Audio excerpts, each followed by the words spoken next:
And then I think I had some breathing room. And then soon after, I went to Charleston, South Carolina for Case Status had their CX Summit.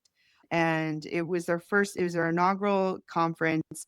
So Case Status is similar in like the HONA in the respect of the client experience software. And so what that means is sometimes people consider it like the pizza tracker of legal experiences. So what they do is they're an add-on to your case management software, and some of them have like most of them have portals. And what they're trying to do is create a better client experience, like notifying the client what's going on. It's a portal of a way to communicate. So I don't know exactly about the functionality of both the two, but for case status, they've really been focusing on that client experience. And so the idea is that you can have the no update or the update of what's going on, and they also came out with a report. It was really fascinating.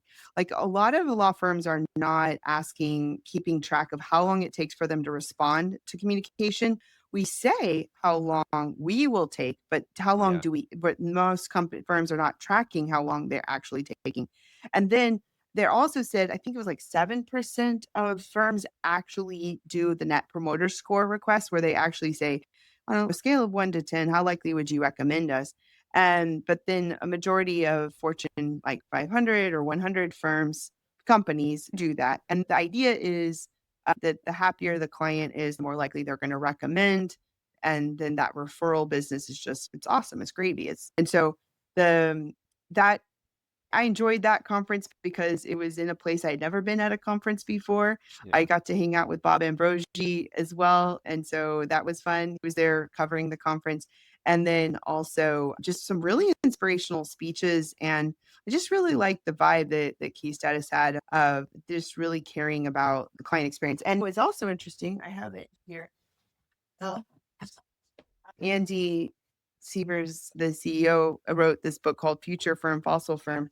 So I'm still getting through that. I'm going to have him on my podcast, but it's a lot about the client experience and leveraging technology to improve. So those are some of my big takeaways from that conference.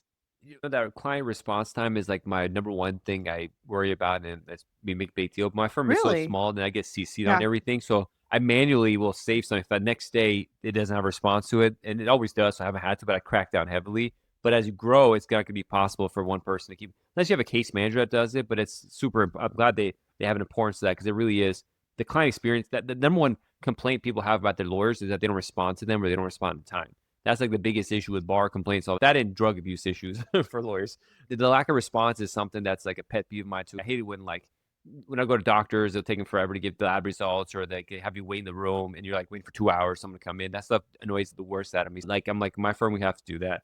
But when it comes to the net score you talked about, like you're right that a lot of the big companies use that, and it probably is something going to it. But do people just take that seriously, or is it more annoying to people to get that? What are your thoughts on using that kind of score system? I don't think that a lot of firms have a mechanism that they're requesting that they're doing that survey. And I think they're not, I think a lot of firms are not collecting data of the response time. I don't think they're collecting like of the completion of time of their matters. And I think that's one thing. But then the other part is that I think they're not requesting like the net promoter score. And so they're just not, it's not built into the way we do things. And I think that's what I love about what Keystas is trying to say. Why don't we do that? And why don't we change the way we look at things? And so one of their takeaways from that, you can just go to the 2025 legal client experience report, just like how Clio does the Clio legal trends. So they do this too. And they're saying that the average law firm is falling short of the client expectations not due to the lack of care, but because they're relying on outdated tools to fight, they say, modern battles.